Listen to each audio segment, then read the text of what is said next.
Wigan, shuta. Ada almuna maadu te denol tigal jid. Ela akka gaaffiitti waan wallolta nuuf hin qabdanu rabbii keessan sodaadha.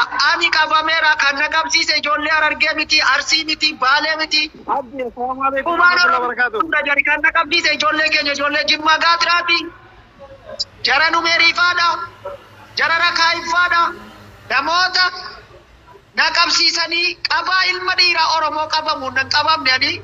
Ofii jaraati garuu waan angoone anammallee goota ilma sanyii leenjisoo dhiigaa sanyii aji addamsaa doo sooressa jaarraa abbaa gadaati. Namni natti sittee qubanatti laatu yoo jiraatte mana hidhaa keessatti. Amma san ilma abbaa homaa geeraati.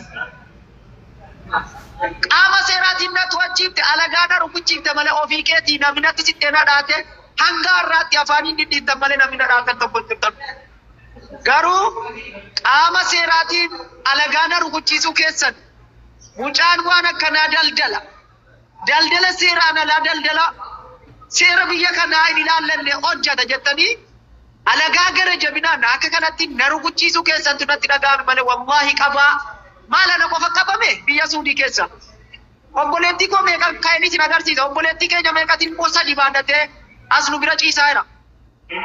Ani immoo ilma dhiiraa ta'ee qabamuun nan gaddisiisu garuu osoo jarri narrabsaa ture sun na qabsiisanii natti tola. Garuu nama biyya tokko wajjin nyaannee wajjin dhumnee suuraa footaa tokko uffannee surree tokko uffannee wajjin suuraa kaanee har'a deebifnee nama tokko yookaan intala tokko jennee nama intala tokko yookaan ilma tokko intala tokko jennee obboleessa ofii irratti shira yaadu shame of you big shame kun isinirraa cituu qaba. Dhaloota dudduubaatiin illee cituu qaba. Warri waan har'aa qabdan yoon du'e akkan du'e afootinaa jedha yoonan immoo jiraadde dalageen isinii kaffala. Wallaahi huccuun qabu kullaan qabame huccuun tollee naan fudhamne maallaqa qabullee na fuusisuu didanii ati dubbachuu mamaan hin qabdu jedhanii naree baaka silaa makiinaa narra baasanu makiinaa jalatti miira ilma Oromoo cabsuun uffata irraa baasanii yaa obboleessa meemee qullaana dhaabuun jira alagaadha garuu alagaan gara jabduudha. Garuu ilmi Oromoo gocha kana walirratti goosisuuf guddaan isin galateeffadha. Ani rukutamuu koo miti kan na gaddisiise qabamuu koo miti qabaa durbeenna nuti ilmaan Oromoo yoomuu nu rakkanna garuu amma yoomitti laata ijoolleen keenya ijoolleen Oromoo kan isin shiran taane alagaadhaaf wal saaxirittan alagaadhaaf. Assalamu alaikum. Alagaadhaaf kabajaanii wal qabsiisanu hanga yoomitti laata. Waggaa lama hidhamus waggaa sadii hidhamus biyya kootti nu waggala. To'annaa seeraa jala ooleera. Garuu to'annaa seeraa jala ooluu kootiin duratti akkaataa ani itti qabamee fi bakka ani irraa fuudhamee fi jechaan sa'aatii sana naan jedhamte onneen koo yoomiyyuu fayyuu danda'u. Oromummaallee osoo jijjiirrachuun jiraate ni jijjiirradha garuu saba kana bakka itti irraa jijjiirradhu hin qabu. Akkuma duraan sagalee nu ta'aa turtan amma mana hidhaa gudditti Shumeezii Saawudi Arabiyaa Jidda irratti argamna. Galatooma akkuma duraan sagalee ta'aa turtan ilmaan Oromooti gubachaa turtan ammallee itti dabalamnee jirra.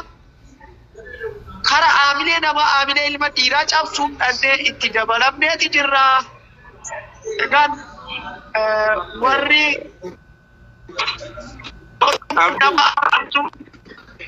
nama arrabsi gocha namarratti galanteef jettanu yoomiyyuu taa'anii injifannoon biyya keenya Oromiyaa bilisummaadhaan wal argina.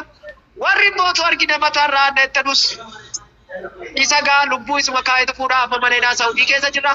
Ammallee harka hin kennanne yoomiyyuu taanaan biyya abbaa kooti Oromiyaa irratti hangale yoomiyyuu taanaan immoo diinaaf harka hin kennu qabsoon itti fufu seera eeraa fi seera abbaan homaa geeraa irratti du'e gadi dhiisu.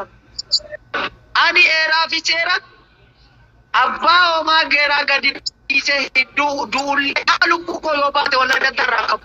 I don't ani lubbuu kiyya wallahi gaazii natti jedheera garuu bakka sitta fuusittanii abdiin gocha taane jecha taa'e namaan jedha. Waan seera biyya kanaa cabsu daldala. Maali yoo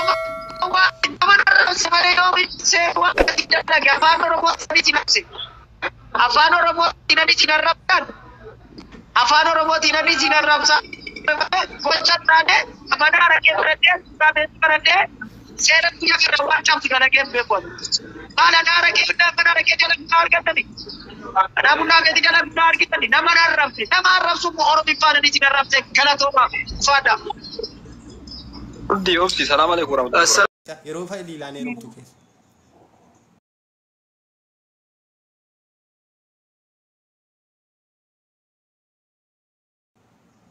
Amma immoo wallaahi hin beeku isa kana rabbi natti beeku. Oomoo suma hojjetanii akka barbaadan. Wanti abdii waan godhaa miti yan. Numeen kun miskiina fakkaataa akkana godhaa mucaa kan irratti wajjin nyaatanii wajjin. Wallaahi ji'a 8 kun wajjin teenye. Mana kana. Wajjin turtan yeroo danuu. Ani gaafa argeen itti taratanii abdii kana ajjeemna jedhanii waan gandaati wal fixamee jedhamu ijoollee bakka dhaqu dhabeennaan an nama achii baasee madiinarraa baasee fideedha akka boleessa kootiitti. Ani sadarkaa kanaa sadarkaa qabsiisuutti maaltu nageessan mee rabbeedhaati. Maa maqaa wal balleessu. Rabbi isiniif kaffalu si warri tiiktookii silaa maqaa naman tolchitan badii namaa eenyu gochuu malee rabbi isiniif kaffalu awwan keessaa qabaadhes. Rabbi na beeka. Na qaxxaayira tiiktookiin. Maal ta'e? Yaada bee viidiyoon maal bisiiftee natti fakkaata. Irraa bahi deebii bakka. Waan ta'e fidee. Irraa bahi deebii.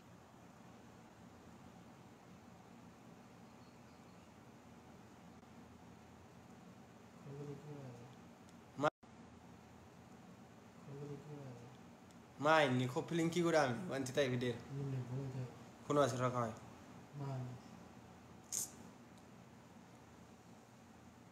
Riippoortii maal gubaadha si maal fayyada? Koppilinkii godhaa. Oomuu dandeenya rakkoon maal faayidaan si maal farankaa godhaa nyaadha si ta'u. Seenaa yaada keessan sagaleen jiru. Koppilinkii godhaamu wanti ta'e jira nara kaa'ameera.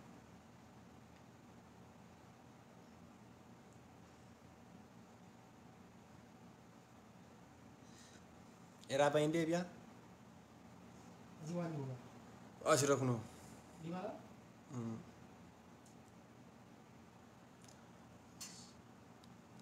Waalaikumsalam.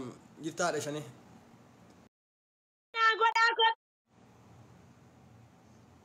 Tapi godam masih. Tu kopi lagi godam orang nurade.